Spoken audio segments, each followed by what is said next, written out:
नमस्कार दोस्तों, मैं फ़रहाद मज़हर। फ़िलहाल मैं पोस्ट ऑफिस में पदस्थ हूँ। मुझे कुछ 6 साल हो गए हैं इस विभाग में और अभी भी मेरी तैयारी जारी है। मैं भैया के साथ 2013 में जुड़ा था।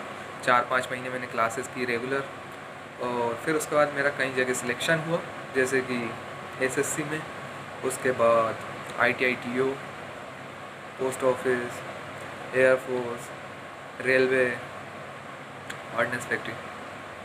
फिर मैंने पोस्ट ऑफिस को चुना। पोस्ट ऑफिस में जब से काम कर रहा हूँ, देन अभी मैं तैयारी कर रहा हूँ। और हाल फिलहाल मैंने यूपीएससी का जो असिस्टेंट कमांडेंट का एग्ज़ाम होता है उसका रिटर्न मेडिकल फिज़िकल क्लियर किया था। बात करते हैं तैयारी की। तैयारी कैसे की जाती है। अब भैया जो कि आपको रोज़ वो बातें बताते हैं, मैं भी वही बताऊँगा कि क्लास रोज़ जाएँ, है ना, डिसिप्लिन में रहें, उसके बाद प्रैक्टिस सेट पेपर लगाएं। तैयारी के फेज़ में ज़रूरी होता है अनुशासन। मुझे पता है कि हर टीचर अच्छा नहीं होता, हर टीचर आपको पसंद भी नहीं आएगा, पर हमेशा याद रखें कि हर टीचर आपको कुछ ना कुछ ज़रूर सिखा कर जाएगा। तो अपने दिमाग, कान, आँखें सब खुली रखें, और जो 2-4 घंटे आप क्लास में पढ़ते हैं वो अच्छे से पढ़ें। आपको यकीन नहीं होगा कि मैं जो क्लास पढ़ता था उसके बाद में मुश्किल से ही घर पे 1 आध घंटे पढ़ता था। तो तैयारी में बहुत ज़्यादा पढ़ने की ज़रूरत नहीं है। ज़रूरी है आप योजनाबद्ध तरीके से पढ़ें। क्या होता है योजना? अब हम तैयारी करने जाते हैं, किसी भी पेपर को उठाते हैं कि यार ये पेपर देना है, वो पेपर देना है। नहीं, ऐसा मत करिए। सबसे पहले एक टारगेट डिसाइड करिए कि आपको कहाँ जाना है। देन उसका सिलेबस अच्छे से देख लीजिए कि कौन कौन से सब्जेक्ट हैं। हर अधिकतर पेपर में क्या होता है, 4 पोर्शन होते हैं। तो 4 पोर्शन में कम से कम आप ये समझ के चलिए कि आपको 2 पोर्शन बहुत अच्छे से स्ट्रॉन्ग करके चलने हैं। जैसे मैं तैयारी करता था तो मैं हमेशा अपना मैथ्स और रीजनिंग स्ट्रॉन्ग करके रखता था। मेरी मैथ्स काफ़ी अच्छी थी, तो यकीन मानिए यदि 100 क्वेश्चन आएंगे तो मैं मैथ्स और रीजनिंग के 90 क्वेश्चन सही करता था।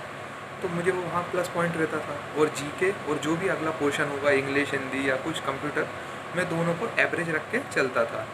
तो यदि मैं उनमें 50 में से 25-25 नंबर भी ले आता था, 50-50% उनमें भी ले आता था, तो भी मेरा ओवरऑल जो एवरेज बनता था 70% बनता था। और 70% नंबर एक अच्छे नंबर होते हैं, आपके सिलेक्शन के चांसेस काफ़ी बढ़ जाते हैं।